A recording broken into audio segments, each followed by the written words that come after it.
This is Andrew Barris. This is part 3 of my 3-part series on iGoogle.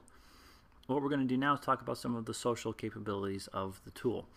So far we have a video game page with some feeds on it. The problem is nobody can see this. Now, Google has chosen to not make these things public. However, you can invite people to check out your site. There's a couple of different ways that you can do this. Now, the simplest way to have somebody look at one of your pages is if you go over to where, in this case, it says video games, my page, push the little arrow here, I can say share this tab. And I can share the various feeds that I have. I can send my settings for it. And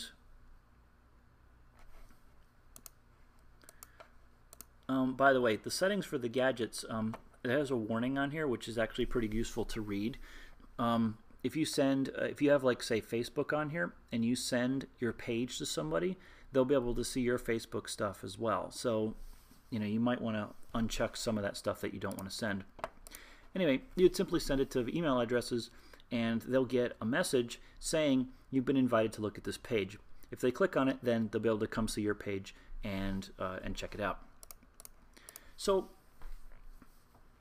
it's a little bit more limited than some other pages, like NetVibes, for example, allows you to make a page just public in general. This one you have to be more specific to actually invite people. There are a couple of other things you can do with this that are kind of interesting. And one of them is called social gadgets. Social gadgets are kind of cool. They allow you to put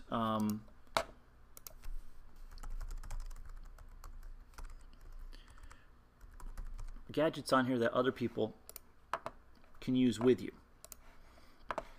These are some examples of social gadgets. And by the way, social gadgets are kind of new on iGoogle. So for example, there is a to-do list. Now the way this works is your friends that are in your friends list can also join and you have the same to-do list. In other words, it would show up on their page. So it would be a shared gadget, which is actually kind of cool. So if you're in a project with somebody, you can add stuff to your to-do list and then they would be able to see the same items. And when you add it, I'll just go ahead and add that in there. When you add that on, here's the to-do list. Know who I am, let my friends group see it. The friends group, by the way, is this button right here, friends. You basically add in, say add more, you add in people who have Google accounts. And then they're able to see these gadgets that you have. Anyway, you can add new tasks. Make iGoogle Pay.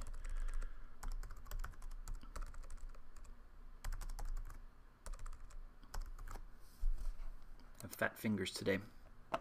And then any of my friends would be able to see my to-do list if they put that gadget on their page. So it's a pretty interesting way of doing things, so sort of a little bit of social collaboration. Is it the only way to do this? No, certainly not. There are many other ways of doing this. I think it's nice that we have such a huge variety of tools available to us, and they're getting better all the time. Eventually, some will sort of rise to the top and will become the more popular ones. But until that happens, we're all just still kind of experimenting and playing around. So basically, here's my page. Adding social gadgets. A lot of times this actually shows up here as well. Not always, but add social gadgets. You can kind of play around with some of that stuff. And overall, that's how you create an iGoogle page. Go ahead and create one if you haven't already, and that would be your assignment. Thanks a lot for watching.